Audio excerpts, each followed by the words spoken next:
Welcome to our informational web series covering all things social media and internet safety.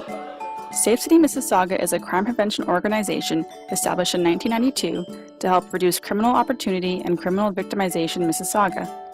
Under our Cyber Ambassadors program, we work with youth and community partners to develop and implement strategies to prevent and eliminate cyber violence. In this series, we will cover today's most used and popular apps among youth to help you connect with your child, as well as highlight key community resources and organizations.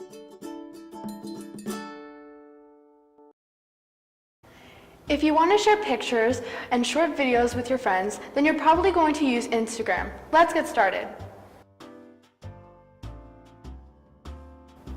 After you set up your account, you start at the home page. This is where you can see videos and images your friends post and direct messages they send you.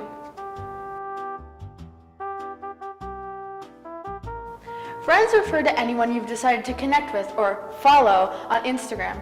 You want to see the stuff they post, and if they feel the same way about you, they'll follow you as well. So this is a picture my friend posted yesterday. I can click the heart icon and like it. I can also type something into the speech bubble and leave a comment. I can also forward this to other friends so they can see it via a direct message. Now there's also the three dots. If you click on those, you get the following options. You can report this picture for being offensive. You can share the image on Facebook or Twitter. You can copy the link and send it through a text or email, or you can turn on the notifications for this picture. This way you'll be told what other people have to say about the picture. But let's go back to direct messaging for a moment. Clicking on this symbol in the top right corner of the home page leads you to the direct messages. You use this to chat with people, just like a text. You can also send images or videos to specific people this way.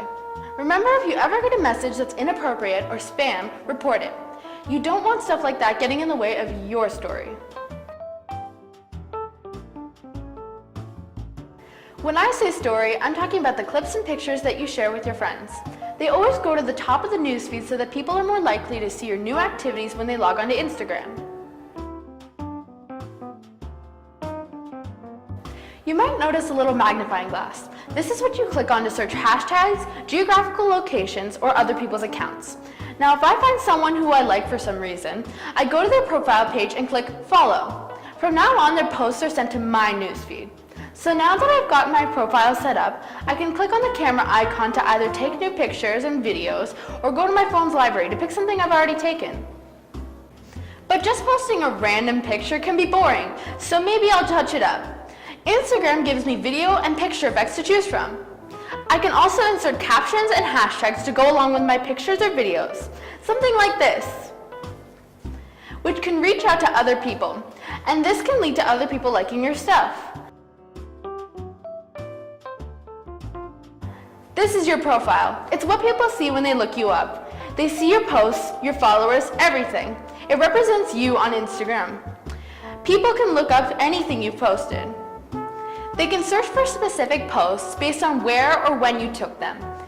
They can also see posts you've been tagged in. And sometimes you might get tagged in a picture you don't like. Well, there's good news. You can control which posts you're tagged in. This icon takes you to settings. This is the most important part of Instagram because this is where you edit your entire profile. You decide how it looks. You can also clear your search history, decide what kind of notifications Instagram will send you, and you can make your account private. This means that anybody who wants to see your post has to wait for your permission. So how do you want to present yourself? What do you want people to know or see? The choice is yours. Remember, this is just an overview of the app. Make sure you do your own research to ensure you know how it works.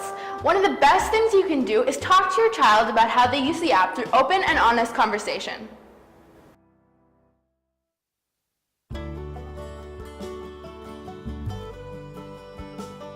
I'm Krista Murray. I'm the Communications Manager at the Peel Children and Youth Initiative. So the Peel Children and Youth Initiative is what we'd call a backbone organization. So we work collaboratively with partners to improve systems, policies, and practices in Peel, all with the common goal of helping children and youth in Peel to thrive. So our partners include basically anyone who has an interest in serving children and youth. That would be the school boards, our public health, mental health services, childcare and early learning services, recreation, all kinds of cross-sectoral partners. We come together, and our roles really include research, capacity building, system planning, and knowledge transfer. So we're not working directly with youth offering direct services on the front lines. We work kind of behind the scenes on the big pieces that end up affecting the day-to-day life of children, youth, and families. So one of those roles is to equip partners who do serve children and youth with Peel-based research. So we'll lead research with the families here in Brampton, Caledon, and Mississauga, and we provide that to partners so that they can tailor their services and really have a pulse of what's going on the ground with children and youth. We also bring partners from various sectors together around the same table so that they can plan together, they can identify gaps and maximize resources, things that might not happen organically otherwise. Bring them together around the same table so they're actually talking and doing this joint work. And finally, we do have a Youth Advisory Council. It's a group of 15 young people, volunteers, who come together and they advise us on our work. They let us know if things will fly with youth or not, and they make sure that the youth voice is woven in authentically to all of the work that we do. We have actually done some research with youth in Peel. So we surveyed 2,000 high school students to find out a bit about what they're doing with their free time and what they'd like to be doing with their spare time. So some interesting findings are that yes, youth are really engaged in screen time. After school, they're spending a lot of time watching movies and TV. They're texting with their friends. So they are engaging with screens, but we also know that they're very busy otherwise. They've got homework, they have sibling care obligations, volunteer work, work at part-time jobs. They're very busy. Their schedules are packed, and it's not all on screen time, and it's not all time spent with their friends. So they're not necessarily bored and looking for things to do. And what we know is that what they would like to be doing is not necessarily what we might be offering them. For example, we found that 60% of youth in Peel want to learn about cooking. And at the time of our research, we don't think that there were enough culinary programs to meet this demand, and that's something we've seen growing because word's getting out that this is what kids want to be engaged in. So I think we'd want parents to know that their kids are busy, they're doing productive things with their time, and they want to be doing productive things with their time. One area that we've looked at, cyberbullying, was through a conference that we host every year. It's called the Collaborative State of Mind Conference. So it's designed for teachers and other professionals who work with youth to learn about youth and mental health.